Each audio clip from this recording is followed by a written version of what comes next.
الحمد لله الذي أرسل رسوله بالهدى ودين الحق ليظهره على الدين كله فاجعله شاهدا ومبشرا ونذيرا وداعيا إلى الله بإذنه وسراجا منيرا واجعل فيه أسوة حسنة لمن كان يرجو الله ويوم الآخرة وذكر الله كثيرا اللهم صل وسلم وبارك عليه وآله وصحبه ومن تبع بإحسان إلى يوم الدین۔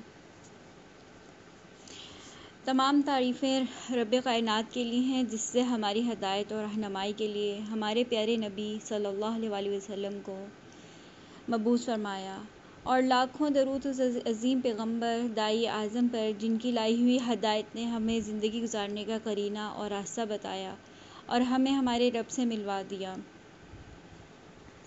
السلام علیکم۔ سیرت سیریز کے تیسرے پروگرام کے ساتھ آج ہمارا جو موضوع ہے وہ ہے رسول اللہ صلی اللہ علیہ وسلم کے معاملات اور معمولات۔ رسول اللہ صلی اللہ علیہ وسلم کی ذات اقدس پہ تھوڑی سی بات کریں گے شروع میں۔ محمد بن عبداللہ بن عبد المطلب ہاشمی قریشی، رسول اللہ صلی اللہ علیہ وسلم اعلیٰ حسب اعلیٰ نسب کے مالک، قوم اشرف، قبیلہ اشرف، خاندان اشرف، اجود الناس سب سے زیادہ سخی، اشجع الناس سب سے زیادہ بہادر، ازہد الناس سب سے زیادہ بے رغبت دنیا سے غنی، ارحم الناس لوگوں پہ سب سے زیادہ مہربان، احسن الناس سب سے زیادہ بہترین، احسنہم خلقا بہترین اخلاق کے مالک، رفیقاً رحیمہ نہایت رحیم، رقیق القلب رفیقاً رحیمہ رقیق الرحیمہ رؤوف الرحیمہ، سراجا منیرا، خاتم النبیین، رحمت العالمین۔ اللہ تعالیٰ اور روز آخرت پہ ایمان کے ساتھ ساتھ رسول اللہ صلی اللہ علیہ وسلم پر ایمان، رسول اللہ صلی اللہ علیہ وسلم کی ایمان ہمارے عقیدے کا ایک حصہ ہے، اور رسول اللہ صلی اللہ علیہ وسلم پر ایمان کا اقرار کرتے ہیں، اور آپ صلی اللہ علیہ وسلم سے ہم اپنی محبت کا اظہار کرتے ہیں، اور آپ صلی اللہ علیہ وسلم سے ہم اپنی عقیدت کا دعویٰ بھی کرتے ہیں۔ ہم اس بات پر بھی فخر محسوس کرتے ہیں کہ ہم رسول اللہ صلی اللہ علیہ وسلم سے نسبت رکھتے ہیں، رسول اللہ صلی اللہ علیہ وسلم کے امتی ہیں، اور رسول اللہ صلی اللہ علیہ وسلم پر لاکھوں کروڑوں درود و سلام بھیجتے ہیں۔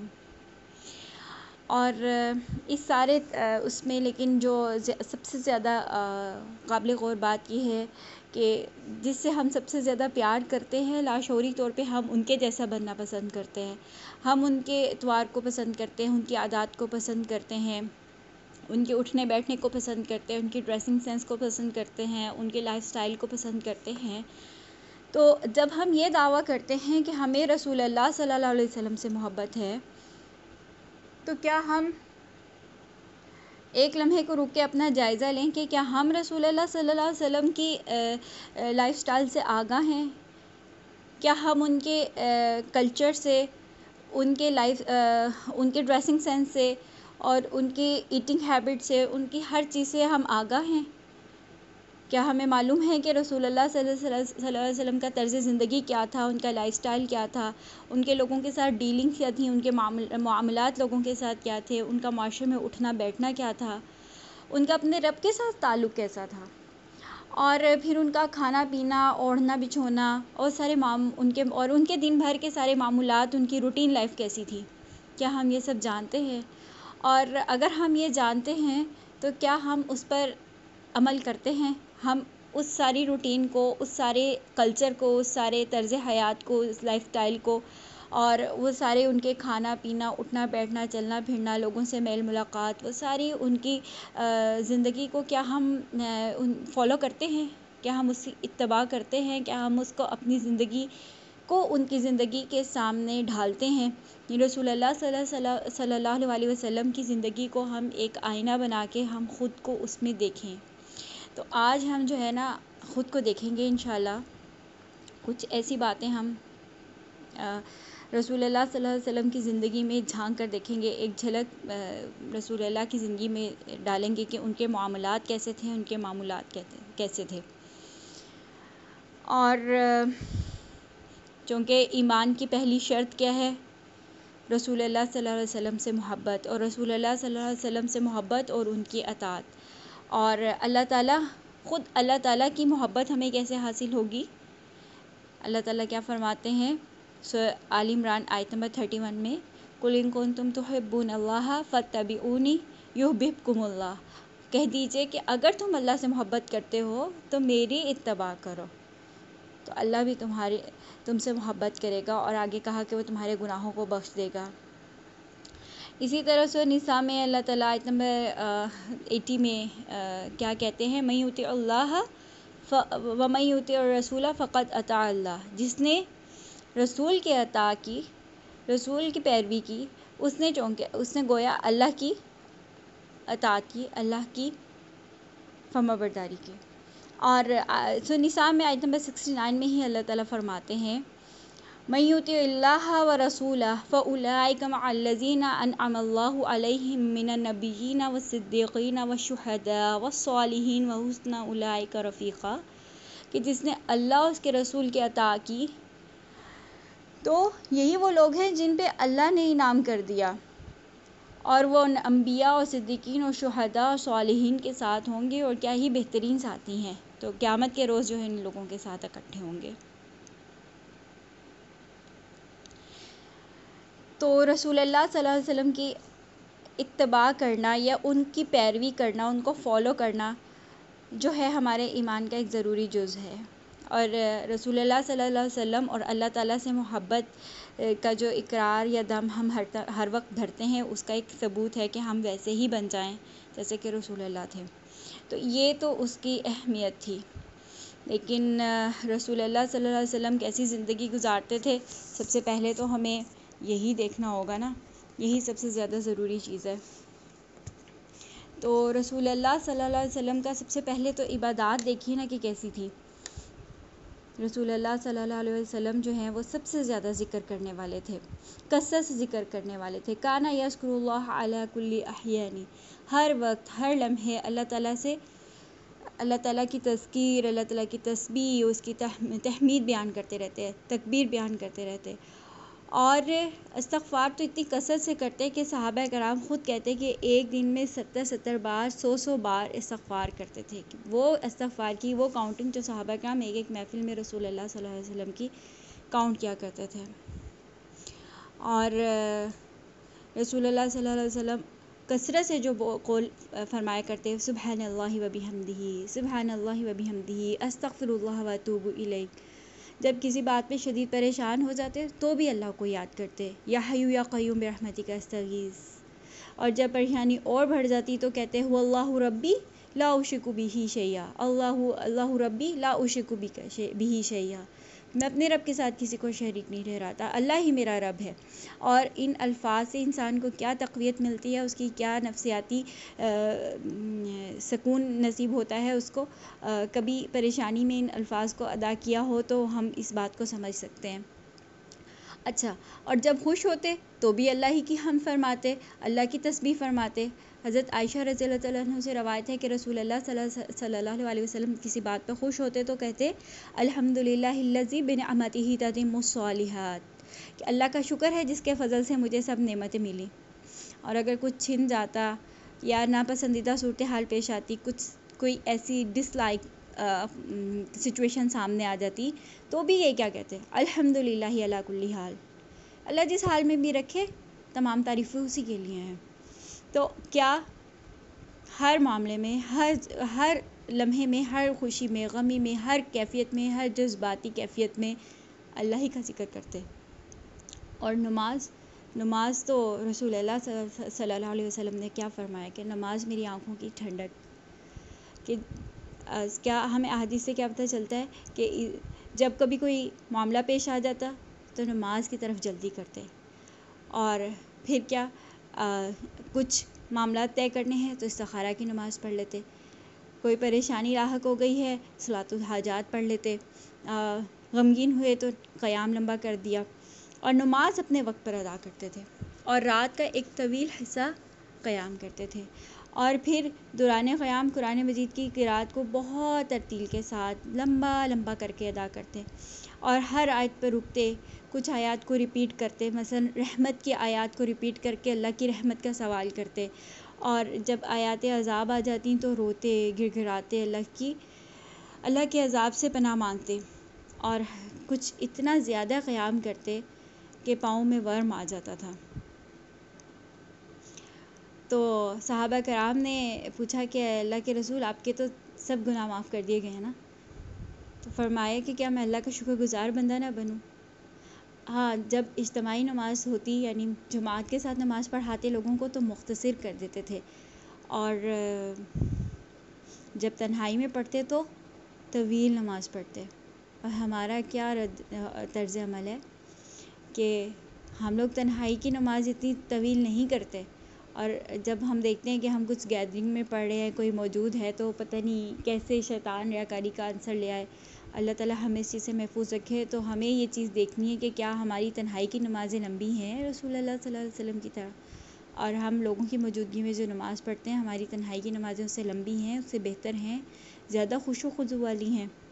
اور نماز جو ہے وہ سفر میں بھی نہیں چھوڑی، کیا قصر ادا کر دی، اور جنگ میں بھی چھوڑی، صلاۃ الخوف ادا کی، اور جب رات کا آخری پہر ہوتا تو تہجد پڑھتے، سورج نکل آتا تو چاشت پڑھتے، اور سورج تھوڑا بلند ہوتا تو عشاء کی نماز پڑھتے، اور سجدہ شکر ادا کرتے تھے ہر معاملے میں۔ جب کوئی خوشی کی خبر آتی، کوئی فتح کی خبر آتی تو فوراً سجدہ شکر ادا کرتے۔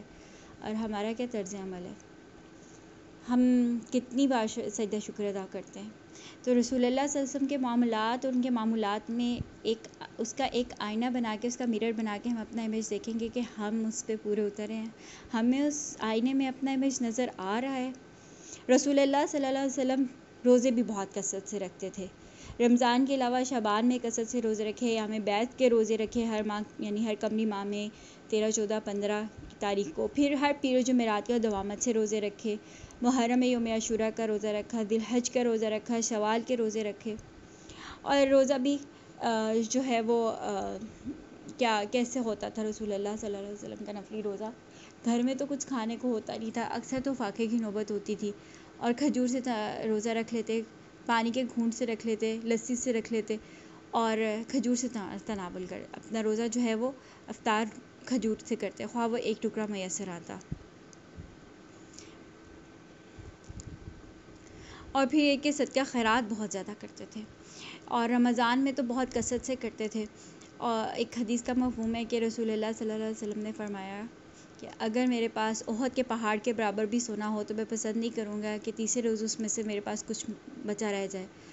ہم میں سے جس نے احد کا پہاڑ دیکھا، اس کا ذرا حجم دیکھیے، اس کا ذرا سائز دیکھیے، اتنا بڑا پہاڑ جس کے ہم چھوٹے سے کھڑے ہوتے ہیں، اور اس کے برابر بھی اگر سونا رسول اللہ کے پاس ہو، تو رسول اللہ صلی اللہ علیہ وسلم کی اس خوبی میں، اس سخاوت میں، انفاق فی سبیل اللہ میں کوئی انسان کے برابر نہیں ہو سکتا، کہ اپنے لیے کبھی کچھ نہیں رکھا، کچھ نہیں بچایا۔ آگے جا کے دیکھیں گے کہ رسول اللہ صلی اللہ علیہ وسلم کے گھر کا ساز و سامان کتنا ہوتا تھا، اور اگر کچھ رسول اللہ صلی اللہ علیہ وسلم کے پاس غنیمت کا مال آتا، تحائف آتے، اس کو بھی صدقہ کر دیتے، انفاق کر دیتے۔ اور پھر کچھ خاص دنوں میں رسول اللہ صلی اللہ علیہ وسلم کی کچھ خاص سنتیں تھیں، اور خاص باتوں کا اہتمام کرتے تھے۔ مثال کے طور پہ عیدین پہ جو ہے وہ غسل کرتے، صاف ستھرا لباس پہنتے، میسر ہوتا تو نیا لباس پہنتے، تیل لگاتے، سرما لگاتے، مسواک کرتے، پھر نماز پڑھنے کے لیے عیدگاہ پہ جاتے، اور عیدین کی نماز کھلے میدان میں ادا فرماتے۔ پھر کیا تھا کہ عید الاضحیٰ کے دن جو ہے وہ کچھ بھی تناول کے بغیر جاتے، اور جو ہے وہ قربانی کے گوشت سے جو ہے ناشتہ تناول فرماتے، اور عید الفطر کے دن کچھ میٹھا کھا کے نکلتے، جو عموماً کھجوریں ہوتی ہیں، اور طاقہ داد میں کھاتے، اور عید کے لیے پیدل آتے تھے، پیدل جاتے تھے، راستہ بدل کر واپس آتے تھے، خواتین کو بھی حکم دیتے تھے۔ اور پھر یہ کہ ہر عید الفطر پہ، ہر عید الاضحیٰ پہ ہر سال قربانی بھی کرتے۔ اور نہ صرف خود صدقہ کرتے تھے بلکہ دوسروں کو بھی صدقہ کرنے کا حکم ہے، اور کبھی کل کے لیے خود ذخیرہ نہیں کر دیتے تھے، کچھ بچا کے نہیں رکھتے تھے، حالانکہ رسول اللہ صلی اللہ علیہ وسلم کے گھر میں ازواج کے حجرات میں کچھ زیادہ موجود بھی نہیں ہوتا تھا مہینوں کا راشن ہمارے گھروں کی طرح، لیکن اس میں سے بھی کل کے لیے کچھ بچا کے نہیں رکھتے تھے۔ اور اس کے بعد رسول اللہ صلی اللہ علیہ وسلم کبھی ہدیہ بھی کرتے، ہبہ بھی کرتے، قرض بھی لیتے، قرض دیتے بھی، جب قرض لٹاتے تو تھوڑا زیادہ کر کے لٹاتے، اور اگر کوئی ان سے کچھ مانگنے کے لیے آتا تھا تو انکار نہیں کرتے تھے، اگر ہوتا تو دے دیتے، اگر نہیں ہوتا تو خاموشی اختیار کرتے تھے، اور مطلب اس طرح سے منع نہیں کرتے تھے، لا کہہ کے نہیں لٹاتے تھے۔ جیسے کہ حدیث میں حضرت جابر سے روایت ہے کہ ما سئل رسول اللہ شیئا قط فقال اللہ، کبھی ایسا نہیں ہوا کہ رسول اللہ صلی اللہ علیہ وسلم سے کسی چیز کا سوال کیا گیا ہو تو آپ صلی اللہ علیہ وسلم نے جواب میں نہ فرمایا ہو۔ اچھا، اور تھے بہت نفیس، بہت صاف ستھرے۔ ہمارے ہاں ایک کانسیپٹ بن گیا نا کہ دیندار لوگ اپنی ذاتی نفاست اور خوبصورتی پر اور سیلف گرومنگ پر، اپنی صفائی پر زیادہ توجہ نہیں دیں گے۔ ایک معاشرے کا ایک عام رجحان شاید اس طرف چلا گیا ہے، لیکن رسول اللہ صلی اللہ علیہ وسلم بہت سلیقے سے خود کو رکھتے تھے، کثرت سے تیل کا استعمال کرتے، بالوں کو کنگھا کر کے رکھتے، مانگ بھی نکالتے، زیادہ بالوں کو تراشتے، ناخن تراشتے، اور کسی ایک صحابی کی داڑھی کو بے ڈھب دیکھا تو فرمایا کہ اسے سنوار کے رکھو۔ اسی طرح ابو قتادہ کے الجھے ہوئے بال دیکھے، ان کو کہا اکرم ہے، ان کو سنوارو۔ اور اپنی صفائی ستھرائی کا اتنا خیال رکھتے تھے کہ ہر وقت رسول اللہ صلی اللہ علیہ وسلم کے پاس ان کی ضرورت کے استعمال کی کچھ چیزیں ہمیشہ موجود رہتی تھیں۔ مثال کے طور پہ تیل کی شیشی، کنگھا جو کہ ہاتھی دان کا بھی بنا ہوتا تھا، اور سرما دانی اور کینچی اور مسواک اور آئینہ۔ اور سرما لگاتے تھے تو رات ہوتے وقت 3 سلائی لگاتے تھے تاکہ اس کے آثار جو ہیں وہ کم ہو جائیں۔ خوشبو بہت لگاتے تھے، اور وضو فرماتے، صاف لباس طلب کرتے، خوشبو لگاتے۔ ریحان کی خوشبو پسند تھی، مہندی کے پھولوں کی بھینی خوشبو پسند تھی، اور گھر میں جو ہے وہ تھوڑا خوشبودار دھونی لیا کرتے تھے۔ ایک عطردان رکھا ہوا تھا، اس میں بہترین خوشبو موجود رہتی تھی، اور کبھی کبھی حضرت عائشہ اپنے دست مبارک سے رسول اللہ صلی اللہ علیہ وسلم کو خوشبو لگاتی تھیں۔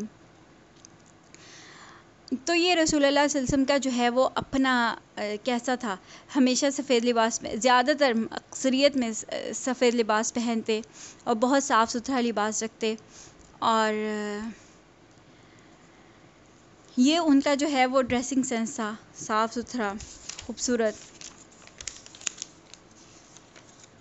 ایک چاندی کی جو ہے وہ انگوٹھی بھی پہن کے رکھا کرتے تھے۔ سوتی کپڑا پہنتے تھے، اونی بہتر سے بہتر، اور پیون لگا کپڑا بھی پہن لیتے تھے، اور کبھی پوری آستین پہن لیتے تھے، کبھی کم۔ امامہ بھی پہنتے تھے، کبھی ٹوپی کے ساتھ، کبھی بغیر ٹوپی کے۔ چاندی کی انگوٹھی پہنتے تھے، اور غرور و تکبر اور شہرت کے لباس کی مذمت فرماتے تھے، اور حتیٰ کہ مردوں کے لیے جو ہے ریشم کے لباس پہننے کی مذمت فرمائی، منع بلکہ ممنوع فرمایا، اور خود بھی جو ہمیشہ اونی اور سوتی لباس پہنا۔ اور چلتے کیسے تھے؟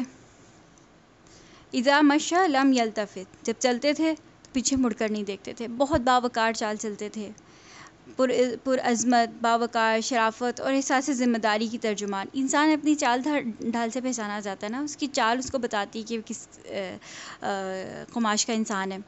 تو رسول اللہ صلی اللہ علیہ وسلم کی کیسی تھی چال، کیسی تھی؟ ہند ابی حالہ کے الفاظ ہیں کہ گویا زمین رسول اللہ صلی اللہ علیہ وسلم کی رفتار کے ساتھ لپیٹی جا رہی ہو، تھوڑے سے تیز رفتاری کے ساتھ، قدم کھلے کھلے رکھتے، معمولی رفتاری کے ساتھ بھی چلتے، لیکن کبھی خود کو گھسیٹ کر لاغر اور بیمار اور بے وجہ کی عاجزی والی چال نہیں چلتے تھے۔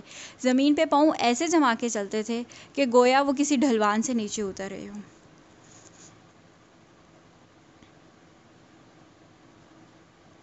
اور پھر رسول اللہ صلی اللہ علیہ وسلم کا لوگوں سے کلام کیسا ہوتا تھا، ان کے معاملات کیسے ہوتے تھے، کہ انسان کا جو تکلم ہے نا وہ اس کی شخصیت کا آئینہ دار ہوتا ہے. اور ساری بات یہی ہوتی ہے کہ ہم کیسے الفاظ کا چناؤ کر رہے ہیں، ہمارا لب و لہجہ کیسا ہے، ہمارے چہرے کے تاثرات جو ہیں وہ ہماری بات کا ساتھ دے رہے ہیں نہیں دے رہے ہیں.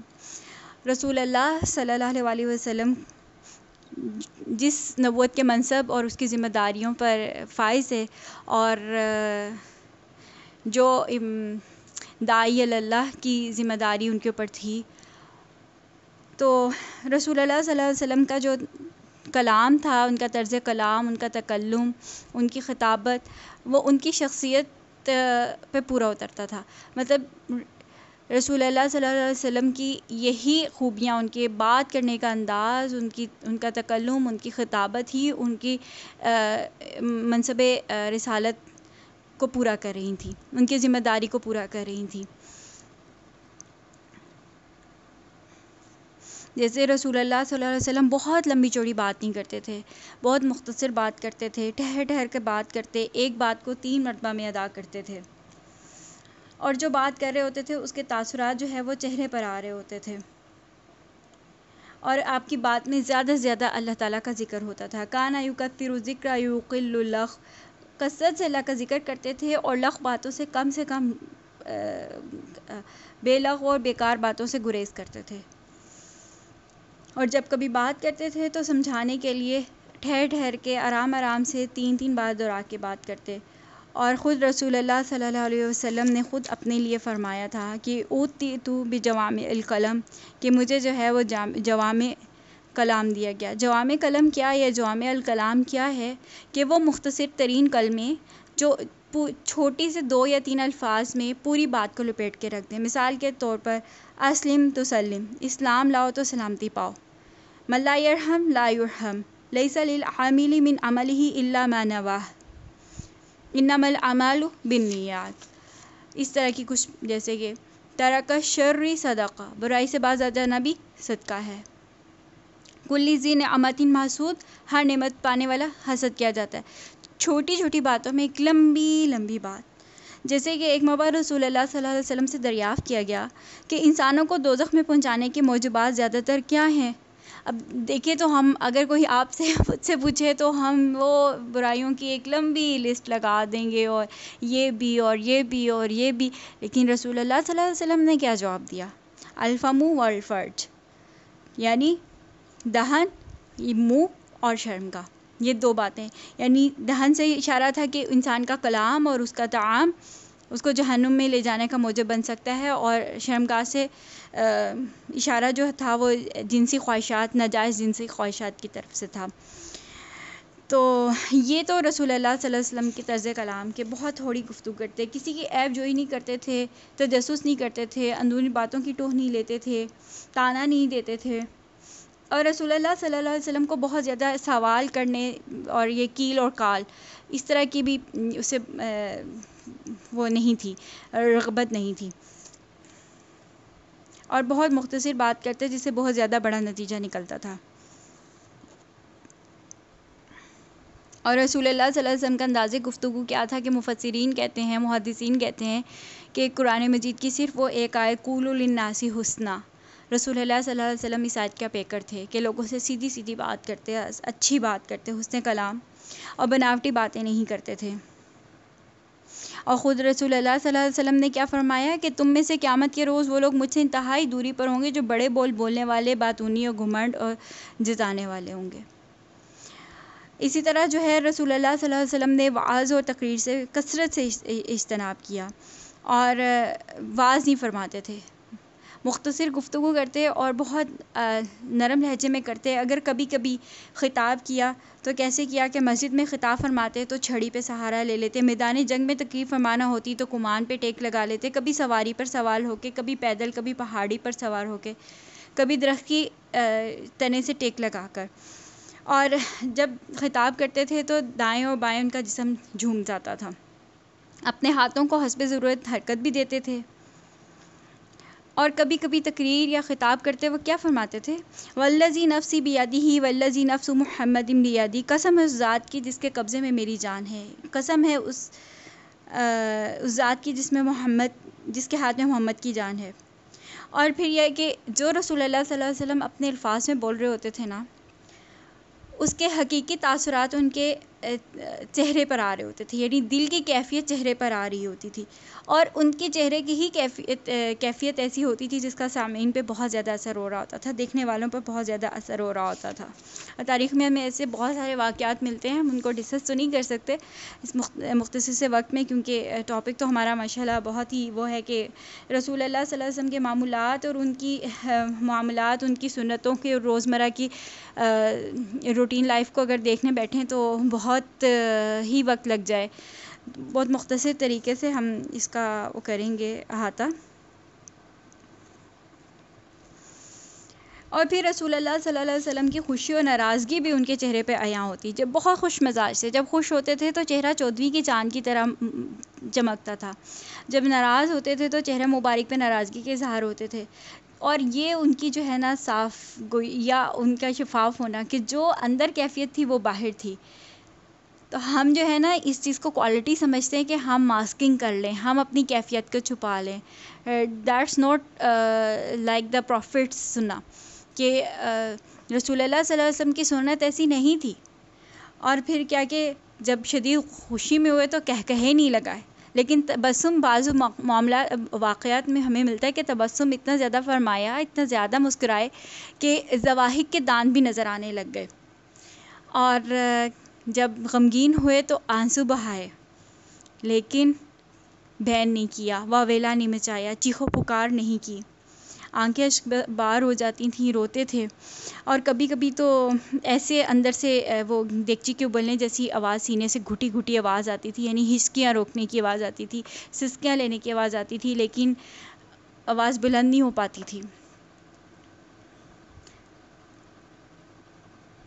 اور پھر ہر ایک کو جس کی طرف آئی کانٹیکٹ ہوتا نا اس کو دیکھ کر مسکراتے، اسی لیے ہر صحابی ہر شخص یہ سمجھتے کہ رسول اللہ صلی اللہ علیہ وسلم کو بس ان سے پیار ہے، کہ ان کے ایکسپریشن اتنے پیار کرنے والے، اتنے نرمی والے، اتنے خوش اخلاقی والے ہوتے تھے۔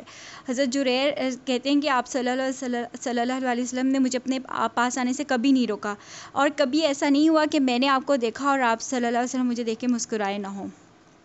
اور اگر کبھی کسی سے ناراض ہو جاتے تھے تو خاموشی سے پی لیتے تھے، اس کو اگنور کر دیتے تھے۔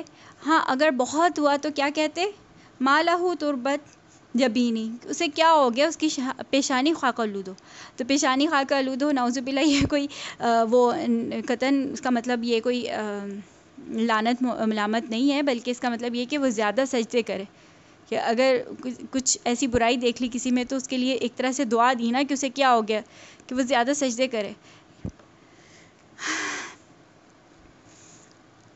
اور اگر کچھ پسند نہیں ہوتا تھا تو ایک دو لفظوں میں کہہ دیتے تھے کہ نہیں اچھا لگا تو کہہ دیا۔ مثال کے طور پہ ایک حجرہ سے واپس آئے تھے اور حضرت عائشہ نے حجرہ پر ایک تصویر والا پردہ لٹکایا ہوا تھا نا، تو رسول اللہ صلی اللہ علیہ وسلم نے ناگواری کا اظہار کیا، تو بس اس کو یہ کہا کہ اس کو تبدیل کر دو، کوئی لمبی لمبی ڈانٹ نہیں، کچھ تعویل نہیں، کچھ بحث نہیں، ایسے کیوں ہوا، یہ کیوں ہوا، میری غیر موجودگی میں ایسا کیوں کر دیا، بس دو الفاظ میں بات کر دی۔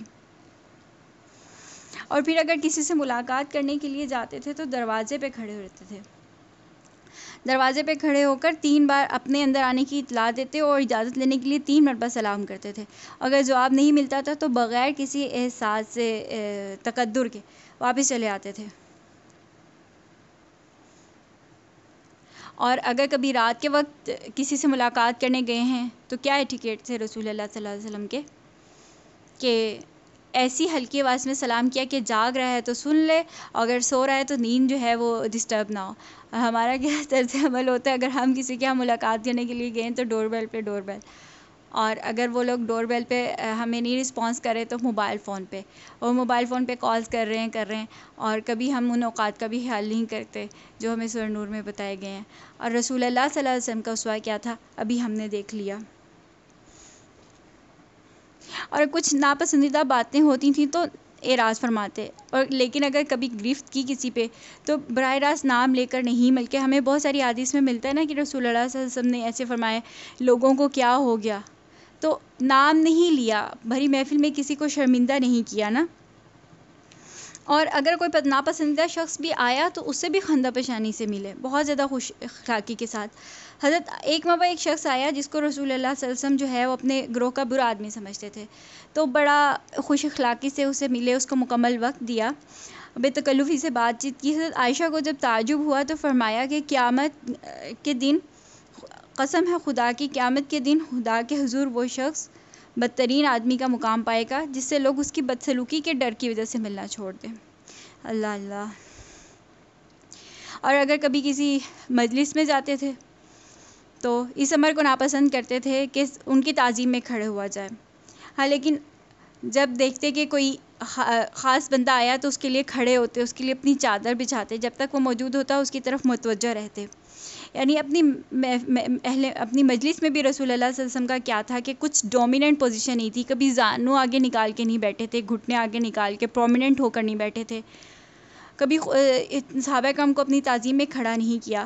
اور ایک معمول بہت تھا، سلام بہت عام کرتے تھے، ہر ملنے والے کو سلام کرتے، راستے میں جاتے سلام کرنے میں پہل کرتے، کسی کو کوئی پیغام بھجواتے تو پہلے سلام پھر پیغام، پھر اگر کوئی جوابی طور پہ کوئی سلام بھجواتا تو لانے والے کو بھی جواب دیتے اور بھیجنے والے کو بھی جواب دیتے. اگر راستے میں جا رہے نوجوانوں کا ٹولہ ملا سلام کیا، خواتین کا گروپ ملا اس کو سلام کیا. ہاں، اور اگر بہت قریبی لوگ ہوتے تھے تو مصافحہ بھی کرتے تھے، معانقہ بھی کرتے تھے. تو مصافحہ کرنے والے کا ہاتھ تب تک نہیں چھوڑتے تھے جب تک کہ وہ خود نہیں چھڑوا لیتا تھا. تو کسی کو توجہ دینے کا، اس کو اٹینشن دینے کا، ان کو محبت دینے کا کتنا ہی نرالا انداز ہے نا، کہ اگر کوئی ہمارے ساتھ ایسا کر رہا ہو تو ہمیں کتنا خوبصورت لگتا ہے کہ ہم اس کے لیے کتنے امپورٹنٹ ہیں یا ہم کتنا سپیریئر فیل کرتے ہیں خود کے لیے. تو یہ رسول اللہ صلی اللہ علیہ وسلم کا انداز تھا. اور پھر بیماروں کی عیادت کے لیے جایا کرتے تھے. اور بیماروں کی عیادت کے لیے جاتے تو کیا کہتے، کیف تجدک، کیسی طبیعت ہے، پھر پیشانی پہ ہاتھ رکھتے، اس کی نبض پہ ہاتھ رکھتے، جسم پہ ہاتھ پھیرتے.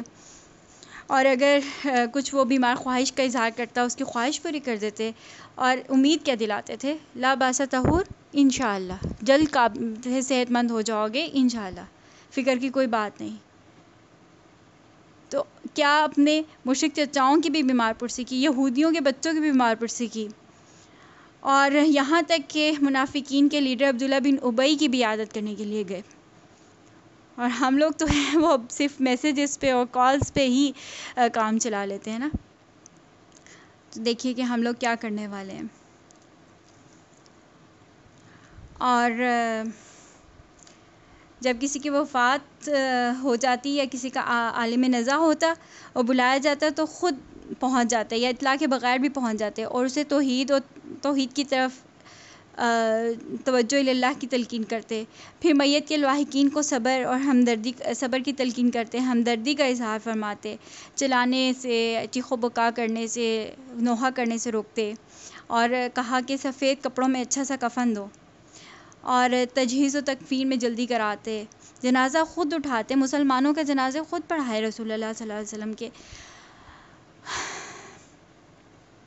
اور یہ کہا کہ میت کے گھر والوں میں کھانا پکا کے بھجوایا جائے.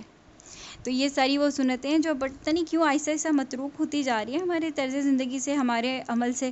کیا ہم لوگ ایسا نہیں کرتے نا؟ بڑے بے تکلف ہو کے جو ہے وہ صحابیات و صحابہ کرام کو پکارتے نا.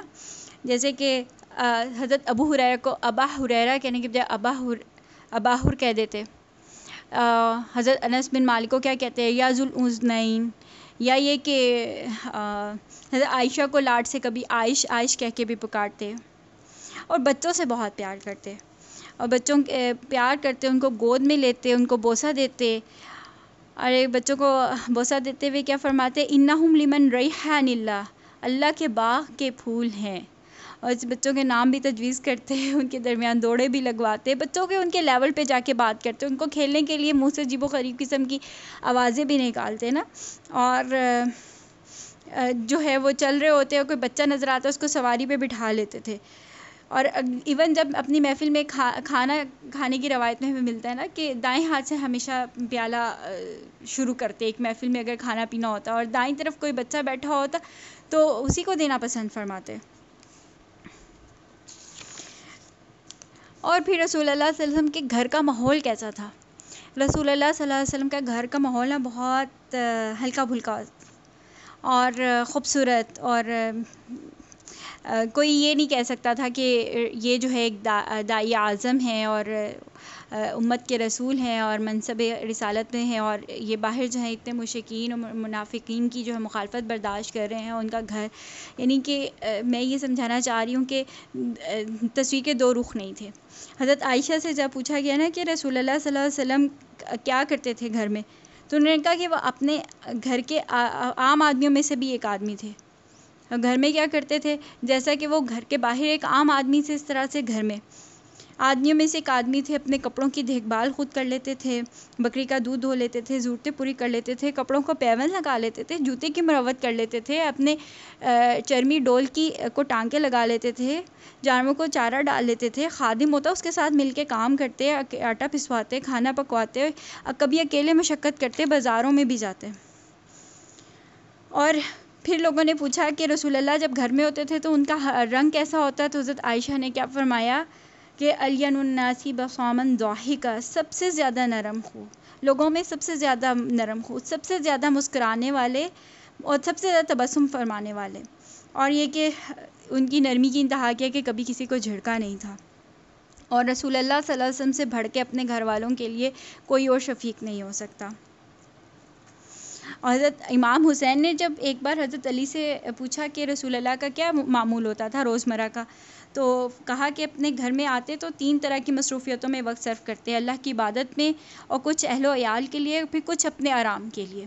تو وقت کو جو ہے وہ کتنا اچھے طریقے سے ڈیوائڈ کر دیا ہوا تھا نا۔ اس میں یہ بات دیکھیں کہ جو زیادہ پتہ چلتا ہے، رسول اللہ صلی اللہ علیہ وسلم نے مسجد نبوی کے ساتھ ساتھ اپنے ازواج کے حجرے نصب کروائے ہوئے تھے نا، اور دنیاوی ساز و سامان سے اور آراستہ نہیں تھے، بالکل سادہ سے، اور بس صفائی اور نفاست کا خیال رکھا گیا تھا اس میں سب سے زیادہ نا۔ تو کیا تھا کہ جیسے کہ اس میں رسول اللہ نے صحابہ کرام کو بھی تلقین کی نا کہ گھروں کے آنگن جو ہے وہ صاف ستھرے رکھو، بس ایک ایک پیالہ ہوتا، بستر ہوتے چمڑے کے بنے ہوئے، اس میں کھجور کی چھال بھری ہوتی، سادگی، شدید سادگی، ایک ایک پردہ لٹک رہا ہوتا، اور کھجور ہی کی چھال اور تنوں سے بنے ہوئے حجرے۔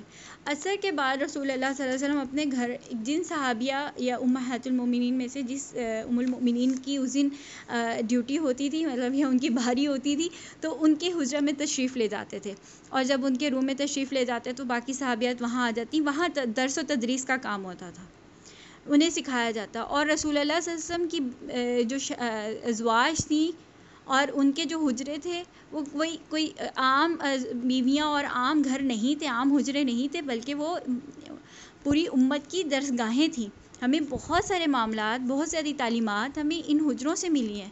رسول اللہ صلی اللہ علیہ وسلم کی نجی زندگی، ان کی صحیح پرائیویٹ زندگی، ان کی اپنی پرسنل لائف جو ہے اس کی ہماری ترتیب، ان کی ازدواجی زندگی کیسی تھی، ان کا اپنے روم میں ان کا سونے جاگنے کی روٹین کیسی تھی، غسل کے طریقے کیا تھے، لباس پہننے کا انداز کیا تھا، یہ سب باتیں تو ہمیں ازواج مطہرات ام المومنین رضی اللہ عنہم ان سب سے ملی نا، کہ رسول اللہ صلی اللہ علیہ وسلم پہلے جا کے ان کو تعلیمات دیتے، پھر لوگ ان سے آ کر پوچھتے۔ حضرت عائشہ تو اس فقہ کی بنیاد حضرت عائشہ نے رکھی نا ہمارے دین کی۔ تو عصر کے بعد وہاں صحابیات کے ایک زوجہ کے حجرہ میں جاتے، اور باقی سب وہاں جو ہے وہ اکٹھی ہوتی ہیں، اور وہاں جو ہے وہ درس و تدریس کا سلسلہ شروع ہوتا۔ پھر آخری پہر میں جلد عشاء سے پہلے رسول اللہ صلی اللہ علیہ وسلم کو سونا ناپسند تھا، اور عشاء کے بعد جاگنا ناپسند تھا۔ عشاء کے فوراً بعد سو جاتے، درمیانے پہر میں، آخری پہر میں جاگتے، لمبی قرات کرتے، پھر فجر کی نماز کے لیے تیاری کرتے۔ فجر کی نماز کے بعد مسجد نبوی میں ایک مجلس لگتی، اور وہاں صحابہ کرام کی درس و تدریس بھی ہوتی، اور ان صحابہ کرام کے قصے سنے جاتے، زمانہ جاہلیت کے معصیت سے پاک، گناہوں سے پاک قصے سنے جاتے، اور رسول اللہ صلی اللہ علیہ وسلم ان کے ساتھ مسکراتے، ان دلچسپی لیتے، جو سلسلہ چل رہا ہوتا تھا اسی میں حصہ لیتے، اپنے سے کوئی نئی بات یا نیا ٹاپک شروع نہیں کر دیتے تھے، اور اگر کوئی بیچ میں کوئی نئی بات کرتا تو سلسلہ کلام جاری رکھتے، اپنی بات مکمل کر کے پھر اس شخص کی طرف متوجہ ہوتے جس نے بات شروع کی ہوتی تھی۔ تو یہ تو رسول اللہ صلی اللہ علیہ وسلم کی بہت وہ تھی، سادہ سی زندگی تھی۔ اور پھر رسول اللہ صلی اللہ علیہ وسلم کا کھانا پینا کیسا تھا؟ کھانا پینا کہ ہمیشہ جو ہے وہ بسم اللہ پڑھ کے دائیں ہاتھ سے کھاتے، اپنے سامنے سے تناول کرتے اور 3 انگلیوں سے کھاتے تھے، اور اپنے ہاتھ کو لبریز نہیں کر لیتے تھے، اس کو لتھڑ نہیں لیتے تھے، اور کھانے کے بعد اپنی انگلیوں کو چاٹتے بھی تھے، اور زمین پہ بیٹھتے اور زمین پہ کھاتے تھے۔ اور جب اسے زہر خورانی کا واقعہ ہوا تھا، تب تک اگر کوئی شخص اجنبی شخص کھانا کھلاتا تو پہلے ایک آدھ نوالا اس کو کھلا کر دیکھ لیتے تھے، اور کھانا کھانے کا آغاز بسم اللہ سے کرتے، اختتام پہ کیا کہتے؟ الحمدللہ و شکر للہ۔ اور کیا پسند تھا؟ کھانے پینے کا ذوق انتہائی نفیس تھا، گوشت جو ہے رغبت سے کھاتے تھے، اور کیا دست، گردن، پیٹ کا گوشت زیادہ کھاتے۔ اس کے بعد کیا تھا؟ ککڑی لگا کے نمک کھاتے، شکر لگا کے خربوزہ کھاتے، اور شہد، سرکہ، خربوزہ، ککڑی، لوکی، کھچڑی، مکھن، پنیر، یہ سب چیزیں پسند تھی۔ دودھ کے ساتھ کھجور بہت زیادہ پسند فرمائی۔ پھر پینے میں میٹھا پانی سب سے پہلے، اور اس کے بعد دودھ ملا پانی بھی، اور پھر شہد کا شربت بھی، اور غیر نشہ دار نبیذ بھی۔ اور نبیذ کیا ہوتا ہے کہ کھجوروں کو کچھ ٹائم پیریڈ کے لیے پانی میں ڈپ کر دیتے ہیں، اور اس کو جو ہے وہ اس کا وہ جو سیرپ سا بنتا ہے وہ پی لیتے ہیں، لیکن زیادہ ٹائم گزر جاتا تھا تو الکوہلک نہ ہو جائے یا نشہ آور نہ ہو جائے، اس میں شراب نہ بننے لگ جائے، تو اس کو ضائع کروا دیتے تھے۔ اور ہمیشہ دائیں ہاتھ سے کھاتے تھے، لیکن کھجور کی گھٹلی بائیں ہاتھ سے پھینکتے تھے، اور اگر کوئی دعوت دیتا تو ضروری قبول کرتے۔ کھانا کھانے کے بعد ہاتھ دھونے کا اہتمام بھی ضرور کیا کرتے تھے۔ پھر یہ کہ رسول اللہ صلی اللہ علیہ وسلم کا سونے کا انداز کیا تھا کہ ہمیشہ وضو کر کے سوئے، پیٹ کے بل اوندھا لیٹنا سخت ناپسند تھا، دائیں کروٹ سوئے ہیں، اور کہ ایک پاؤں پہ پاؤں رکھ کے سوتے، سوتے ہوئے بھی ستر ڈھلک نہ جائے اس کا اہتمام فرماتے، یعنی پورا جسم چھپا کے سوتے۔ اور اس کے بعد یہ کہ تاریک گھر میں سونا پسند نہیں تھا، تھوڑی ایک جو ہے چراغ کی لو چلتی رہتی، اور کھلی چھت تھلے رسول اللہ کو سونا ناپسند تھا۔ سونے سے پہلے کیا معوذتین کو پڑھ کے اپنے پورے جسم پہ ہاتھ پھیرتے اور سوتے۔ اس کے بعد کیا تھا کہ سوتے وقت ایک الگ سے تہبند ہوتا ہے جس کو وہ باندھ لیتے تھے، اور کرتا اتار کے لٹکا دیا کرتے تھے۔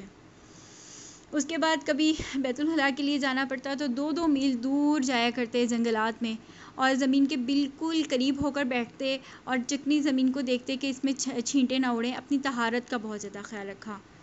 اور اس کے بعد جو ہے کہ جب ضرورت رفع حاجت کے لیے جاتے تو ہمیشہ جوتا پہن کر جاتے تھے، اور رفع حاجت کرتے وقت اپنی وہ انگوٹھی سائڈ پہ کر دیتے تھے جس پہ رسول اللہ کا نام جو ہے وہ کندہ کیا ہوا تھا۔ اس کے بعد سفر کیا کرتے تھے؟ میں نے پہلے ہی بولا کہ ذات سفر میں اپنے لیے کچھ سامان ضرور رکھتے تھے، جیسے کہ تیل کی شیشی، کنگھا، اور سمردانی، کینچی، مسواک اور لباس۔ اور یہ کہ سفر کے لیے جمعرات کو روانگی کو زیادہ پسند کیا، صبح فجر کے وقت، طلوع آفتاب کے وقت نکلنا پسند فرمایا، سواری کو تیز دوڑایا، اور پڑاؤ کرنے کے لیے کوئی ایسے علاقے چنتے جن کے نام اچھے اور خوبصورت یا بابرکت ہوا کرتے تھے، اور اوہام پرست نہیں تھے، وہم نہیں پالتے تھے، اور نہ ہی جو ہے وہ رسول اللہ صلی اللہ علیہ وسلم جو ہے وہ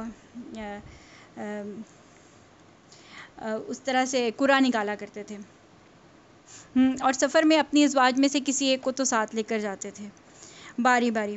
اور یہ کہ سفر میں کبھی اپنی سواری پر سوار ہوتے، کبھی پیدل بھی چلتے، کبھی اپنی سواری میں کسی اور کو بھی شریک کر لیتے، اور اگر جو ہے وہ آتے تو گھر جانے کے بجائے پہلے مسجد میں جاتے، پہلے نوافل ادا کرتے، پھر گھر میں اطلاع ہو جاتی تو پھر اطمینان سے گھر لے جاتے، ایک دم سے اپنے ہی گھر میں ایک دم سے تشریف نہیں لے جاتے تھے۔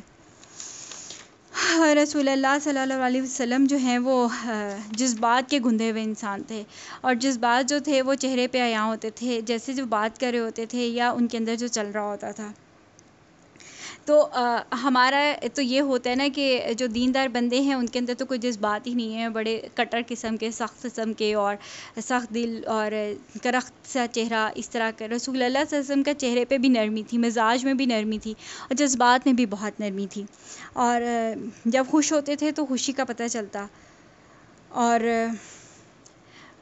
جب دکھی ہوتے تو چہرے سے پتہ چلتا کہ دکھی ہیں۔ تو اور اپنی ازواج کے ساتھ ان کا جذباتیت کا کیسا تعلق تھا، بہت سارے واقعات ملتے ہیں۔ حضرت عائشہ کے ساتھ کیا کرتے کہ دوڑ بھی لگائی، ایک بار وہ جیت گئیں، دوسری بار رسول اللہ جیت گئے، کہا کہ اب تو حساب برابر ہو گیا۔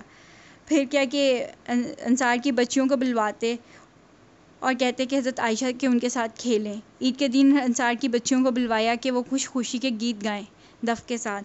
پھر یہ کہ ایک مرتبہ کچھ حبشی کرتب دکھا رہے تھے مسجد نبوی کے صحن میں، تو عائشہ کو دکھایا اپنی کندھے پہ ان کی ٹھوری رکھ کے یہاں تک کہ خود الگ نہیں ہوگی. حضرت صفیہ تھوڑے ناٹے قد کی خاتون تھی، چھوٹے قد کی، تو سواری کے لیے اپنا گھٹنا زانو بچھا دیتے، وہ اس پہ چڑھ کے تو ناقہ پہ چڑھتی. اور ایک بار جو ان کا پاؤں پھسلا تو رسول اللہ اور وہ دونوں ہی جو ہے وہ گر پڑے. حضرت ابو طلحہ پاس ہی تھے، دوڑتے ہوئے آئے تو کہا کہ پہلے خاتون کی طرف توجہ کرو. کیا جذباتیت کا تعلق تھا اپنی ازواج کے ساتھ. اور ایک مرتبہ جب جا رہے تھے تو ساربان نے اونٹوں کو تیز چلایا تو فرمانے لگے آپ گینے ہیں، آپ گینے، ذرا احتیاط سے. تو یہ ان کی محبت تھی. اور رسول اللہ صلی اللہ علیہ وسلم کا اپنے بیٹے کے انتقال پہ وہ تو ہم سب لوگوں کو ہی معلوم ہے کہ کیا ان کی کیفیت تھی، کہ غم سے جو ہے وہ رو رہے تھے اور کہہ رہے تھے کہ آنکھیں اشکالود ہیں، دل غمزدہ ہے، اگر ہم اپنی زبان سے اس کے ماں سوا کچھ نہیں کہتے جو ہمارے رب کو پسند ہے. غزوہ بدر سے واپسی پر جب حضرت رقیہ رسول اللہ صلی اللہ علیہ وسلم کی صاحبزادی کا انتقال ہو گیا تھا اور رسول اللہ ان کی قبر میں تشریف لے گئے اور کیسے زار و خطار ہونے لگے. اور جب غم کی حالت میں ہوتے تو کثرت سے کیا کہتے تھے؟ حسبی اللہ نعم الوکیل، حسبی اللہ نعم الوکیل. رسول اللہ صلی اللہ علیہ وسلم نے جو ہے ہنسی مذاق بھی کیا، لوگوں کی ساتھ دل لگی بھی کی، نصیحت بھی کی، وعظ بھی کیا، اور ایک بہت متوازن اور بہت بیلنس لائف گزاری. اور رسول اللہ صلی اللہ علیہ وسلم نے تفریحات بھی کی اور باغوں کی سیر کا شوق تھا، سیر کے لیے بھی نکلا کرتے. بارش کے وقت میں ہلکی پھوار میں نکلا کرتے، تہبند باندھ کے تھوڑا نہایا کرتے، دوڑوں میں بھی حصہ لیا، تیر اندازی میں بھی حصہ لیا. تو رسول اللہ صلی اللہ علیہ وسلم سے بہتر ذوق کس کا ذوق ہو سکتا ہے؟ بہترین ذوق. اور ہام پسندی تھی، شگون نہیں لیتے تھے، قرآ نہیں نکلواتے تھے، برے نام پسند نہیں تھے، اور ایسے شخص کو کبھی نامزد نہیں کرتے تھے جس کے نام میں تھوڑا فساد یا لڑائی جھگڑا موجود ہو. اور شور ہنگامہ ہڑبونگ یہ چیز پسند نہیں تھی. ایون نماز کے لیے بھی آنے کے لیے کیا فرمایا کہ پرسکون ہو کر آؤ، جماعت کھڑی بھی ہو جائے تو پرسکون ہو کر آؤ. علیکم بالسکینہ، تمہارے لیے سکون اور وقار لازم ہے. اور کیا کہا؟ فَإِنَّ الْبِرَّ لَيْسَ بِالْعِدَى، جلدی میں جانے کا نام نیکی نہیں ہے. کان احسن الناس وکان اجود الناس وکان اشجع الناس. اللہ تعالیٰ ہمیں رسول اللہ صلی اللہ علیہ وسلم کے معمولات کو اپنی زندگی